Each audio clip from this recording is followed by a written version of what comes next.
வணக்கம். தேர்தல் பணியில் ஈடுபடும் அரசு ஊழியர்கள், ஆசிரியர்களுக்கு காலை மதியம் உணவு வழங்க தேர்தல் அதிகாரிகள் நடவடிக்கை எடுக்க கோரிக்கை வைத்துள்ளனர். நாளை மக்களவைத் தேர்தலுக்கான ஓட்டுப்பதிவு தமிழகம், புதுச்சேரியில் நடக்க உள்ளது. வாக்குப்பதிவு என்றாலே அன்றைய தினம் அரசு அலுவலர்களும் ஆசிரியர்களும் தேர்தல் பணியில் ஈடுபடுவது வழக்கமான ஒன்றாகும். அந்த வகையில் இந்த முறையும் தேர்தல் பணிகளை மேற்கொள்ள உள்ளனர். தேர்தல் நேரங்களில் பல்வேறு அரசு துறைகளில் பணியாற்றுவோர், தேர்தல் பறக்கும் படைக்குழுக்கள் தேர்தல் தினத்தன்று வாக்குப்பதிவு மையங்களில் பணி, தேர்தல் முடிவுகள் வெளியாகும் தினத்தன்று வாக்குப்பதிவு என்னும் மையத்தில் பணி உள்ளிட்டவற்றில் ஈடுபடுத்தப்படுகின்றனர்.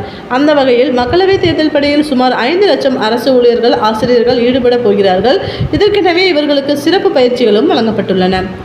இந்நிலையில் தமிழக தலைமை தேர்தல் அதிகாரியிடம் முக்கிய கோரிக்கை ஒன்றை விடுத்திருக்கிறார்கள். இது தொடர்பாக தமிழ்நாடு தலைமை செயலக சங்க தலைவர் வெங்கடேசன், செயலாளர் ஹரிச்சங்கன் மற்றும் நிர்வாகிகள் தமிழக தலைமை தேர்தல் அதிகாரி சத்யபிரதா சாகுவை நேரில் சந்தித்து கடிதம் ஒன்றை தந்திருக்கிறார். அந்த கடிதத்தில் உள்ளதாவது: தமிழ்நாட்டில் நாளை 19ஆம் தேதி நாடாளுமன்ற தேர்தலுக்கான வாக்குப்பதிவு நடைபெற உள்ளது. தேர்தல் பணிகளில் 3 லட்சத்திற்கும் மேலான ஆசிரியர்கள் மற்றும் அரசு ஊழியர்கள் பணியாற்ற உள்ளனர். தேர்தல் பணியில் குறிப்பாக வாக்குச்சாவடிகளில் பணியாற்றும் தேர்தல் பணியாளர்களுக்கு உணவுப்படியாக 18, 19 ஆகிய 2 நாட்களுக்கு 150% ரூபாய் 300 வழங்கப்படும். இதில் தேர்தல் நாளான 19ஆம் தேதியன்று வாக்குச்சாவடி பணியில் உள்ள தேர்தல் நடத்தும் அலுவலர்கள் வாக்குச்சாவடியை விட்டு மாலை மதிய உணவிற்காக வெளியில் எங்கும் செல்ல இயலாது. கடந்த கால தேர்தல் அனுபவங்களில் பல்வேறு தருணங்களில் இவர்கள் உணவு உட்கொள்ளாமலே பணியாற்ற வேண்டிய கடுமையான சூழல் ஏற்பட்டுள்ளது.